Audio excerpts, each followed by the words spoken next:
Tantra is not a practice, a sadhana, a discipline. Tantra is a disposition. The tantric is not a social, religious, cultural creature. The tantric is an anomaly in the system.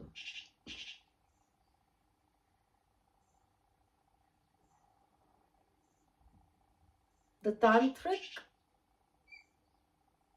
is that person who is not dictatable.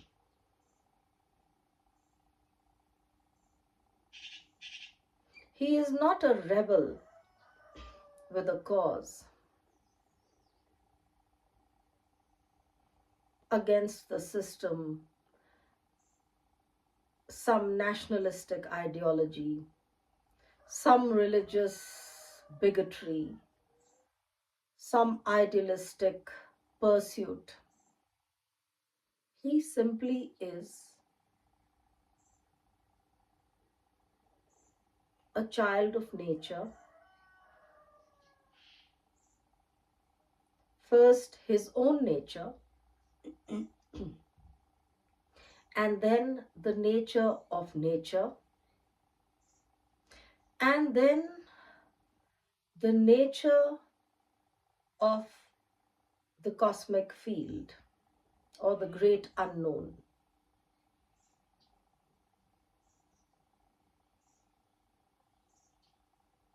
There are certain qualities which constitute a tantric and make such a person identifiable in a crowd of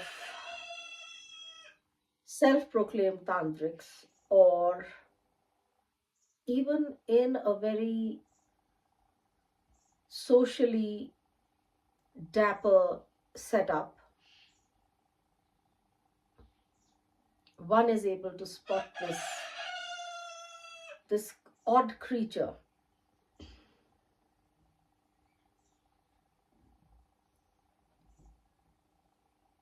The tantric is a devotee of truth. Is a devotee of truth. We say in India, in Hindi or Sanskrit, ईश्वर सत्य है, सत्य ही शिव है, शिव ही सुंदर है. So the aspect of both truth and beauty are in deep alignment with the tantric. The tantric, one who has the disposition of being crowned with thorn, is abhorrent to lies. And for the tantric, only that which is truth or reflective of truth, or designed in in the nature of truth is beautiful. Therefore, there are two things that the tantric is abhorrent to. One is lies, and the other is ugliness born of lie. Which is why the extreme aspect of tantricism, the aghori, will be sitting semi-naked or naked in the cremation ghats of Banaras or other places, or Kamakhya. Why? Because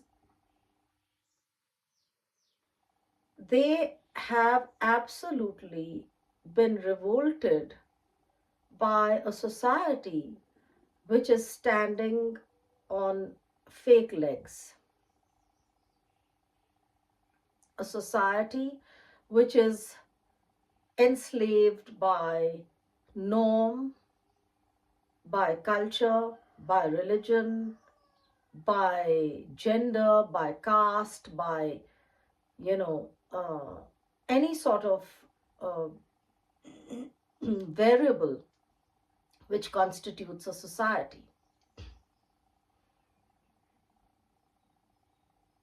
So, in that abhorrence of this fakeness, that person becomes a jatadhari and a ghori, a ghor, you know, or a complete opposite of what society is dictating. Because his pursuit of truth and beauty, which to him is Shiv, which to him is the ultimate Godhead, is paramount to his breath, to his life breath, to his life force, to his being in existence.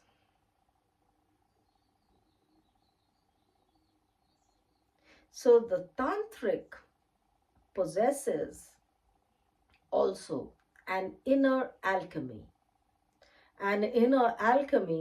of converting poison to nectar. Nilkant, as that version of Shiva is called. Shiva is the godhead of Tantra, the undeniable godhead of Tantra.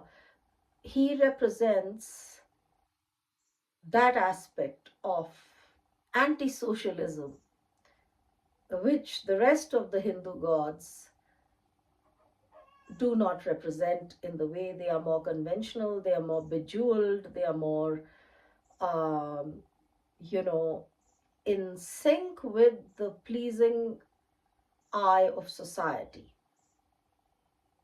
But Shiva is none of that. He has dreadlocks, he has cremation ash on his body, he has snakes around his body, around his neck. He wears a girdle of tiger skin. He's barefoot, not glamorous, not beautiful, not socially acceptable. That's Tantra for you. The tantric is not a sociable character. But if you are seeking truth, unadulterated, you will find it here with the tantric. He will not fake it for anyone. He will not try to be uh, all glossy and sociable. And even compassion in the Buddhist sense may not be his cup of tea. He may be very brutal. It's very take it or leave it. So that is about the nature of the tantric. Now, certain characteristics that the tantric possesses, as I mentioned, the Nilkant, which is converting poison into nectar. That is one of the specialities that the tantric possesses. It's an inner alchemy. Since the abhorrence of lies and ugliness is so revolting to the tantric, he develops within himself the capacity to be staggered by any experience and then transmute it within himself in an alchemical way into something beautiful. When the practice intensifies from a personal level, it also begins to seep into the outer, which means that the as within, so without, as above, so below, it begins to have his manifestation field extends from the interiority of himself into the exterior.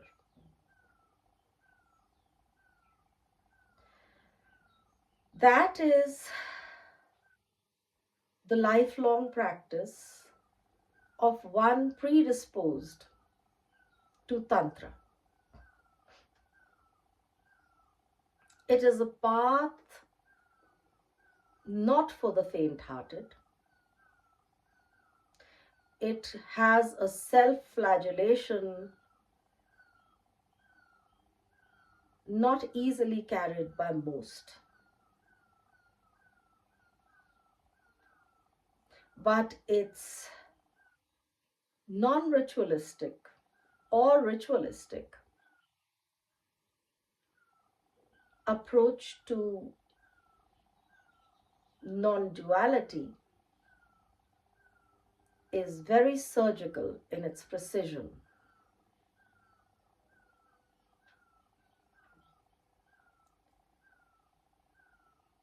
The inner alchemy has many, many variations, myriad. The Shaivites, the Vaishnavites, the Christians, the Buddhists, Jews, all sorts of religions. And one who is approaching through the path of bhakti or gyan or any of these schools of deliverance, they have a different alchemical order, and the tantricism has a different alchemical order.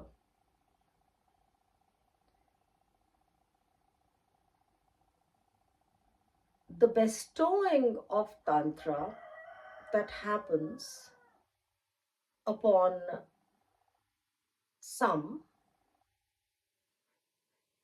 is a direct channel, whether one seeks it or doesn't seek it, because the tantric is normally not a seeker. He is an active experiencer of the nature of experience, experiencing it completely in its ugliness or its beauty. So there is something very direct about the tantric, which a lot of people may be in the social order and given to the social order find difficult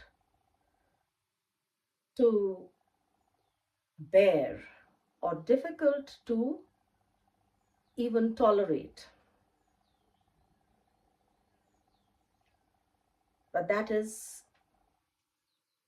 something which the tantric, or one who has a tantric disposition, is used to since perhaps their childhood.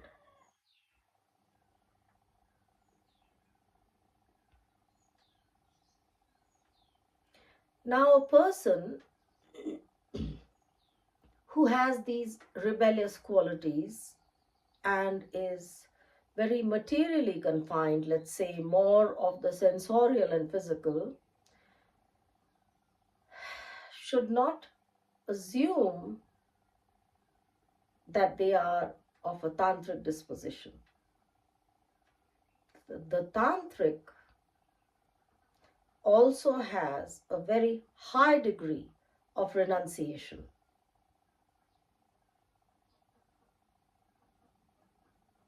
They are not captured by the physical sensorial at all. They are energetic children of the Shiva lineage, of the Adi Yogi aspect of Shiva, of the Kal Bhairav aspect of Shiva.